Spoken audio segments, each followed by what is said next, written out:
ಪ್ರಿಯ ವೀಕ್ಷಕರೇ, ಇದು ಕಲ್ಯಾಣ ಕರ್ನಾಟಕ ಕನ್ನಡಿ ಸುದ್ದಿವಾಹಿನಿ. ನಾನು ನಿಮ್ಮ ಐನ್ಗೌಡ. ವಿಜಯನಗರ ಜಿಲ್ಲೆ ಹೂವಿನಡಗಲಿ ಪಟ್ಟಣದ ಪುರಸಭೆ ಅಧ್ಯಕ್ಷರು ಮತ್ತು ಉಪಾಧ್ಯಕ್ಷರ ಸ್ಥಾನಕ್ಕೆ ನಡೆಯಬೇಕಾಗಿದ್ದಂತಹ ಚುನಾವಣೆಗೆ ತಾತ್ಕಾಲಿಕ ಬ್ರೇಕ್. ಕೋರ್ಟ್ ನಿರ್ದೇಶನ, ನ್ಯಾಯಾಲಯದ ನಿರ್ದೇಶನ, ಆದೇಶ ಕಾಪಿ ಅಧಿಕಾರಿಗಳ ಕೈ ತಲುಪುವುದೊಂದೇ ಬಾಕಿ. ಫೋನ್ ಸಂಪರ್ಕದಲ್ಲಿ ಈಗಾಗಲೇ ಚುನಾವಣಾಧಿಕಾರಿಗಳಿಗೆ ಮಾಹಿತಿ ನೀಡಿದ್ದಾರೆ ಸರ್ಕಾರಿ ವಕೀಲರು. ಏನೋ ಒಂದು ಚುನಾವಣೆ ನಡೀಬೇಕಾಗಿತ್ತು. ನಾಳೆ ಜನವರಿ 30ರಂದು ವಿಜಯನಗರ ಜಿಲ್ಲೆ ಹೂವಿನಡಗಲಿ ಪಟ್ಟಣದ ಪುರಸಭೆ ಅಧ್ಯಕ್ಷರು ಮತ್ತು ಉಪಾಧ್ಯಕ್ಷರ ಸ್ಥಾನಕ್ಕೆ ಚುನಾವಣೆ ನಡೆಯಬೇಕಾಗಿತ್ತು. ಚುನಾವಣೆ ಬಹು ಕುತೂಹಲವನ್ನು ಕೆರಳಿಸಿತ್ತು, ಸಂಘರ್ಷವನ್ನುಂಟು ಮಾಡಿತ್ತು, ರಾಜಕೀಯ ಸಂಘರ್ಷಕ್ಕೆ ಎಡೆ ಮಾಡಿಕೊಟ್ಟಿತ್ತು. ಹಾಲಿ ಮಾಜಿಗಳ ಮಧ್ಯೆ ಯುದ್ಧ ಸ್ಟಾರ್ಟ್ ಆಗಿತ್ತು. ಟಿ ಪರಮೇಶ್ವರ್ ನಾಯ್ಕರವರು ಶೆಡ್ ಹೊಡೆದಿದ್ರು. ಅದೇಗೆ ನೀವು ಅಧಿಕಾರ ಮಾಡ್ತೀರಿ ನೋಡ್ತೀನಿ ಎನ್ನುವಂತಹ ಸವಾಲನ್ನು ಹಾಕಿದ್ರು. ಏನು ಕಾಂಗ್ರೆಸ್ಸಿನ ಚಿಹ್ನೆಯಿಂದ ಗೆದ್ದು BJPಯವರೊಂದಿಗೆ ಕೈ ಜೋಡಿಸಿದಂತಹ ಕಾಂಗ್ರೆಸ್ಸಿನ ಪುರಸಭೆಯ ಸದಸ್ಯರ ವಿರುದ್ಧ ಸೆಡ್ ಹೊಡೆದಿದ್ರು. ಕಾದ್ ನೋಡಿ ಎನ್ನುವಂತಹ ಒಂದು ಸೂಕ್ಷ್ಮ ಸೂಚನೆಯನ್ನು ಕೂಡ ನೀಡಿದರು ಮಾಜಿ ಸಚಿವರಾದಂತಹ ಟಿ ಪರಮೇಶ್ವರ್ ನಾಯ್ಕರವರು. ರಾಜಕೀಯ ಸಂಘರ್ಷ ಆರಂಭವಾಗಿತ್ತು ಹೂವಿನಡಗಲಿಯಲ್ಲಿ.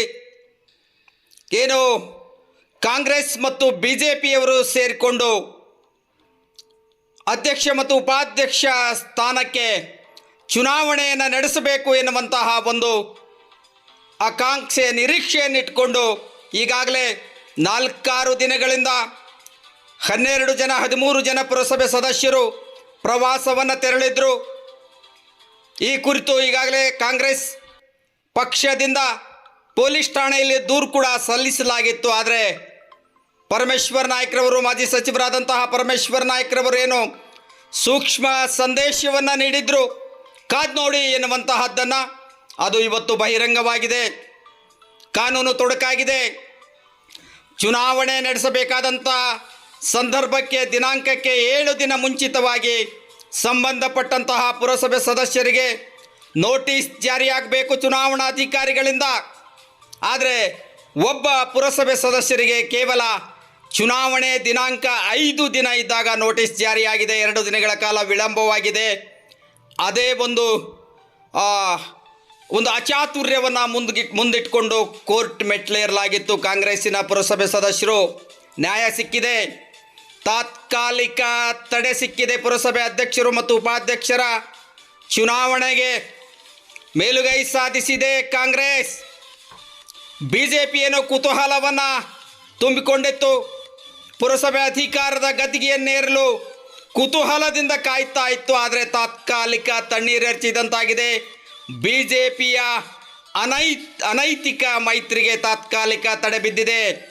ಬಹಳಷ್ಟು ಸಂಘರ್ಷಕ್ಕೆ ಎಡೆ ಮಾಡಿಕೊಟ್ಟಿತ್ತು ಪುರಸಭೆ ಅಧ್ಯಕ್ಷರು ಉಪಾಧ್ಯಕ್ಷರ ಚುನಾವಣೆ. ಟಿ ಪರಮೇಶ್ವರ್ ನಾಯ್ಕರವರು ನಿನ್ನೆ ಬಹಿರಂಗವಾಗಿ ಸವಾಲು ಹಾಕಿದ್ರು. 10,000 ಜನವನ್ನು ಸೇರಿಸುವುದರ ಮೂಲಕ ನಾಳೆ ನಾವು ಪುರಸಭೆಗೆ ಮುತ್ತಿಗೆಯನ್ನು ಹಾಕ್ತೀವಿ ಎನ್ನುವಂತಹದ್ದು ಒಂದು ಕಡೆ ಪ್ರತಿಭಟನೆ, ದೂರು, ಏನು ಒಂದು ಪುರಸಭೆ, ಕಾಂಗ್ರೆಸ್ಸಿನ ಪುರಸಭೆ ಸದಸ್ಯರ ಮನೆಗೆ ವಿಪ್ ಜಾರಿ, ಹೀಗೆಲ್ಲ ನಿರಂತರವಾದ ಪ್ರಕ್ರಿಯೆಗಳ ಮಧ್ಯೆ ಕಾನೂನು ಹೋರಾಟಕ್ಕೂ ಕೂಡ ಸಿದ್ಧವಾಗಿತ್ತು ಕಾಂಗ್ರೆಸ್. ತಾತ್ಕಾಲಿಕ ಗೆಲುವು ಸಿಕ್ಕಿದೆ ಕಾಂಗ್ರೆಸ್ಗೆ, ತಾತ್ಕಾಲಿಕ ಸೋಲಾಗಿದೆ BJPಗೆ. ಸದ್ಯ ನಾಳೆ ಜನವರಿ 30ರಂದಂತೂ ಚುನಾವಣೆ ನಡೆಯುವುದಿಲ್ಲ ಎನ್ನುವಂತಹದ್ದು ಖಚಿತವಾಗಿದೆ. ಈಗಾಗಲೇ ನಾವು ತಹಸೀಲ್ದಾರರಾದಂಥ ಸಂತೋಷ್ ಕುಮಾರ್ ಅವರನ್ನು ಸಂಪರ್ಕಿಸಿದಾಗ ಅಧಿಕೃತವಾದಂಥ ಆದೇಶ ನಮಗೆ ಸಿಕ್ಕಿಲ್ಲ. ಆದರೆ ಸರ್ಕಾರಿ ವಕೀಲರಿಂದ ಫೋನ್ ಸಂಪರ್ಕ ಬಂದಿದೆ. ಫೋನ್ ಸಂಪರ್ಕದಲ್ಲಿ ತಿಳಿಸಿದ್ದಾರೆ, ಆ ಕಾರಣಕ್ಕಾಗಿಯೇ ಚುನಾವಣೆ ಬಹುತೇಕ ಮುಂದೂಡುವ ಸಂಭವ ಇದೆ ಎನ್ನುವಂತಹ ಒಂದು ಸೂಕ್ಷ್ಮತೆಯನ್ನು ಕೊಟ್ಟರು. ತಾತ್ಕಾಲಿಕ ತಡೆಯಾಜ್ಞೆ, ಪುರಸಭೆ ಅಧ್ಯಕ್ಷರು ಮತ್ತು ಉಪಾಧ್ಯಕ್ಷರ ಚುನಾವಣೆಗೆ ತಾತ್ಕಾಲಿಕ ನ್ಯಾಯಾಲಯದ ತಡೆಯಾಜ್ಞೆ ತರುವಲ್ಲಿ ಯಶಸ್ವಿಯಾಗಿದೆ ಕಾಂಗ್ರೆಸ್. ರಂಗೋಲಿ ಕೆಳಗೆ BJP ತೂರಿದರೆ, ಚಾಪೆ ಕೆಳಗೆ BJP ತೂರಿದರೆ, ರಂಗೋಲಿ ಕೆಳಗೆ ತೂರುವುದರ ಮೂಲಕ ಕಾಂಗ್ರೆಸ್ ತಾತ್ಕಾಲಿಕ ತಡೆಯೊಡ್ಡುವಲ್ಲಿ ಯಶಸ್ವಿಯಾಗಿದೆ.